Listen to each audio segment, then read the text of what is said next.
this video, I'm going to teach you how to increase the value of your coaching products and services so you can help more people and make more money. The mindset shift that coaches need to make. And by the way, this is not coming from my philosophy. This is coming from 15 plus years of being in this business. This is noticing when my business was making hundreds of thousands of dollars and when it tanked and when we filed bankruptcy and then what brought it back up and millions of dollars over the course of 15 plus years. This is reporting to you what I've seen, what I've had to do, and what I've seen people have to do. There is no philosophical theory involved in what I'm about to share with you. The shift that most coaches need to make is from demanding value to commanding value. From demanding value to commanding value. By the way, if there's anything that's said in this video or any of the videos that really lands for you, type it in. Type it in as a comment because we want to know the stuff that really lands, and it's helpful for your brain to go, oh, that's really powerful. Maybe that's something that I need to focus on. So from demanding value to commanding value. Demanding value is essentially when we are just wanting whatever it is that we're trying to work. We're trying to pull that value down, like I was just showing the different value levels. We're trying to pull the value down. We're trying to overpower. We're trying to manipulate. We're trying to get good at sales skills. See, a lot of people in the coaching industry, this might be a soapbox. A lot of people in the coaching industry buy, I'm talking about buyers in the coaching industry, they buy the sales pitch. They don't even really buy the product that's being pitched. They buy the sales pitch. They buy because people are really good at creating urgency and creating fake scarcity and creating the fear of missing out. I'm sure if you're like me, you've bought something and didn't really fully know what you bought. When you don't know what you actually bought, that means you bought the pitch. You bought the sale. You didn't buy the product, you bought the sale. And a lot of people are buying sales. So if you're going to play that game and succeed as a coach, then you have to get really good at sales, which hardly anybody wants to do. There's very, very few people that want to be coaches because they want to make a difference on the planet that identify with wanting to be a good salesperson. I only know a few, but they have just mostly learned to like sales or learn to love sales because of what happens in the process of people changing their lives. I don't know very many people that, you know, when you ask them what they wanted to be when they were in 7th grade, said, I want to be a salesperson. Like, who wants to be a salesperson when they're little kids? Like very rarely. Maybe you saw mom or dad be salesperson or whatever, and you know, you wanted to follow them. But the idea of being really good at sales is incredibly resistant. It's a resistance trigger to most people. So the good news is you don't have to increase your sales skills. You can increase your value. So rather than demanding value from somebody else, raise your value, and that will command value from somebody else, or the exchange that I was talking about, that will command value. So essentially what that means is when you become more valuable, this is where the perception comes into play. When you become more valuable, you become more valued. People value what's valuable in their perception, right? So if we focus on raising our value, then we will actually get valued. And in this context, we're talking about people paying you. You will be valued when people pay you for the thing that you're offering that they perceive as valuable. Now, probably most coaches that are struggling, I'll say most coaches that are struggling, one of the biggest reasons they're struggling is because they value strategy over value. They value strategy thinking that if I have the right funnel, if I have the right sales skills, if I have the right website, if I have the right thing, then I can overcome the lack of perception of value. I can overcome the fact that I don't really value the thing that I'm selling, and I'm not sure that anybody else is going to value it. But if I can overcompensate with sales strategy or business strategy or marketing strategy, then I can succeed. And I've just never seen that work. If you want to sell like a commodity, or if you're just wanting to sell information, that's fine. But I'm not your guy if that's what you want to do, because I'm just going to irritate you. What I get excited about is making a difference, making an impact, actually having people who change their lives. So if you want to have that kind of an impact, you have to be in your business. You can't have any sense of fulfillment if you are not in your business. You can have a sense of satisfaction, maybe. I mean, you think about it like, if you owned a McDonald's franchise, I don't know that you feel fulfilled in what happens inside that business because you're not in the business. It spits out money, and maybe you can do things with the money that makes you fulfilled. But if you want to be a coach, like, you got to be in there. And way too many people value strategy more than their own distinction. And what's so interesting about this is that what causes us usually to resist, like the thing that we usually resist, is the thing that usually is most valuable. It's just almost always the way it goes. The most real value, but also the most perceived value, is generally the thing that we miss, that we dismiss, that we resist, that we just don't want to do. So that's why so much of this game is about diving into what you resist, diving into the thing that you probably don't want to do. But the fact that there's resistance means at a deeper level, you probably need to do that. Like, that's just what creates the internal conflict. So when we're starting this journey, especially as a coach, we ask a lot of these strategy-based questions because we think those are the most important ones. And it's not that those are unimportant. They're just not the most important. Strategy is the icing on the cake. The foundation is the cake, right? So I don't want to dismiss the importance of strategy. There is importance, but it's just not the most important thing. And when we're focused on strategy and we're focused more on the icing, then unconsciously we're basically dismissing the foundations. We're dismissing this value conversation. So let me break down value in a business context. I'm not going to go super deep into this just for the sake of time on this video. But in a business context, you basically have 3 stages. And I already mentioned 2 of them. The first stage is valuable. This is where you get really good. If you want to be a transformational coach, you need to study transformation and you need to experience transformation.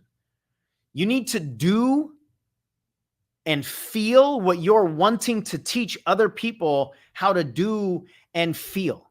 Essentially, teach what has changed your life like your life depended on it. And if it hasn't changed your life, why are you teaching it? Assuming that you want to change lives with your coaching. So if you want to change lives with your coaching, but the thing that you're teaching hasn't changed your life, then you're just not going to have the conviction. And I'm not saying this, I'm saying this, like, I'm not saying it to be a buzzkill. I'm saying it because that's actually the answer, right? I'm saying it because there's hope. And that's what so many people will buy. They'll buy our conviction in what we're teaching. And when something really, truly has changed our life, our conviction has the ability to overpower our resistance. Our conviction has the ability to overpower the conflict. Because no matter how hard it gets, we have to do this because people need to know what this feels like. I'll dive into that in other videos and talk about the piano bench moment and some of that stuff that some of you have heard. But I just think there's a lot of people that are wanting to coach that actually haven't had their lives change through coaching, or haven't had their lives change with whatever it is they're teaching. So you got to be valuable, like get in there and actually increase your value and practice and do whatever you've got to do to increase your value. And then the second thing is to get visible. Most people are actually terrified of being visible, but yet they want to know how to market. Market is the act of getting visible. Marketing is the act of getting visible. So most people are trying to learn how to be visible while they're scared of being visible. at the same time. And the reason most people are scared of being visible is because they don't feel themselves as valuable. So that's why stage one is to get really valuable. I don't know anybody who is extremely comfortable being visible. And I don't know anybody who started out as really comfortable being visible. I don't know how many thousands of videos I've done, and I'm not super comfortable. I've just learned to live with it because I got to do it. I got to get out there. I got to get my message out there. Like, you know, people need to feel that piano bench moment. So visibility is something that a lot of people will resist, and they don't understand that they have a fear of visibility, but they're trying to learn how to be visible first or simultaneously. And that's where so much of the conflict is. After you get valuable and then you learn how to get visible based on your value, then you get valued. That means you get paid. Then people will feel that conviction, and they have to see you, and they have to see you with some consistency. If they don't see you with some consistency, then they probably won't trust, and they won't be able to feel the ongoing value. So those are the three stages that are really critical to understand. So the first ingredient, I'm going to name it here. We've been talking about it, kind of alluding to it, but the first ingredient in changing the value perception here is that you've got to give people something new. There's no such thing as having a new, familiar life. There's no such thing. It cannot be new and familiar. It can't. You play with that word new, right? New spelled K-N-E-W. That's what you knew to get here. Where you're going to have to drop that K if you want something new out there. But this is probably the fundamental human wrestling match. Is I don't want anything that's unfamiliar to me because of all kinds of primal reasons that we'll get into at a different time. The perpetual wrestling match for humans is I want something different, but I just don't want it to be uncomfortable. But if you want to help people change their lives, they have to explore new. They have to explore new. And you as a coach have to facilitate that. So we're looking for new philosophy for the client.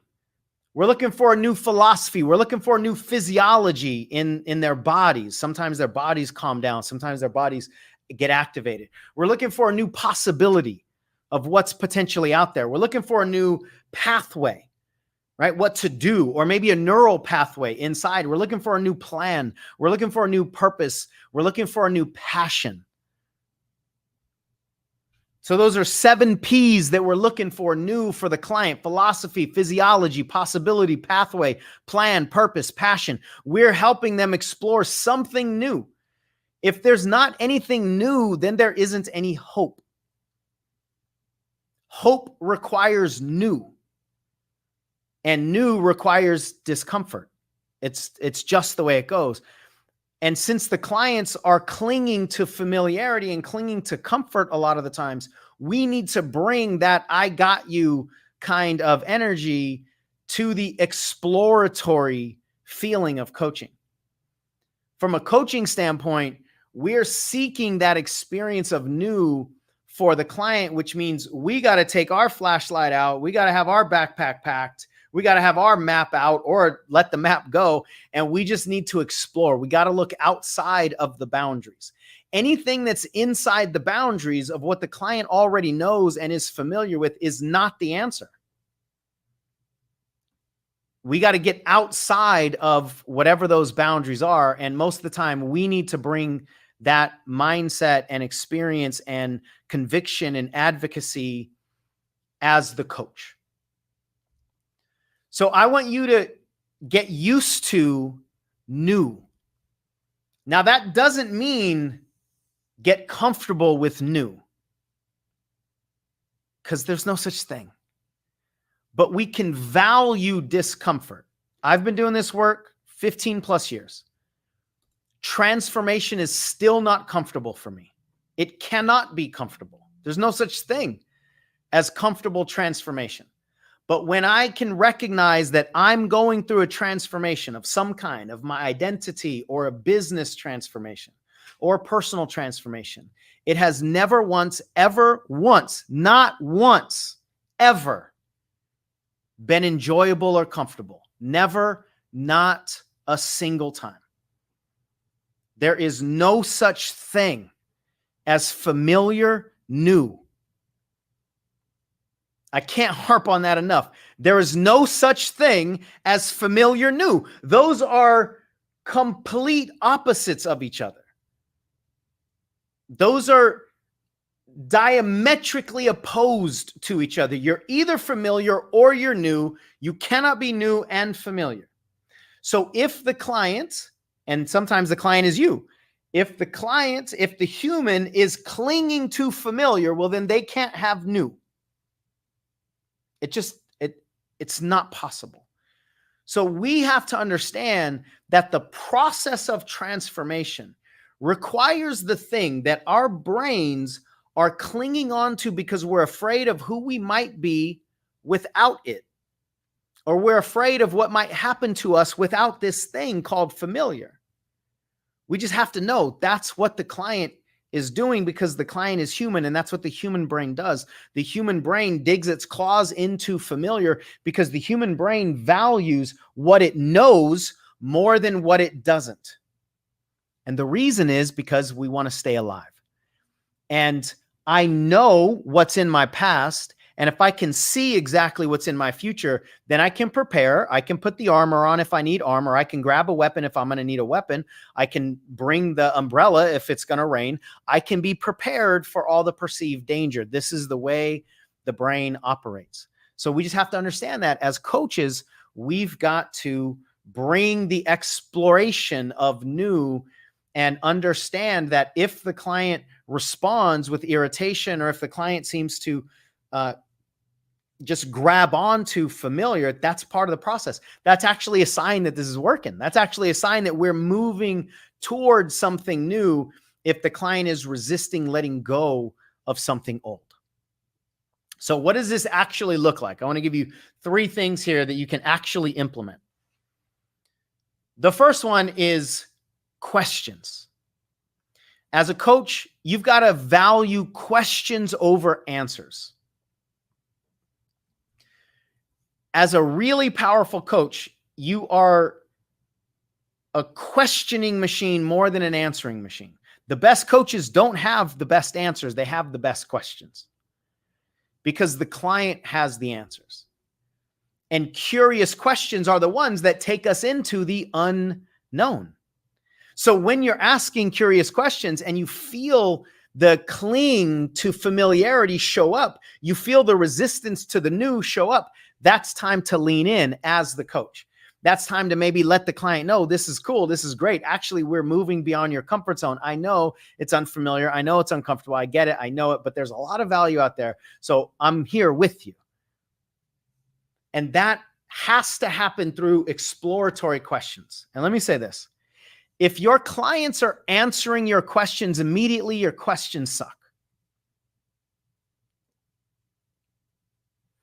If the client is answering the questions immediately, then the questions suck.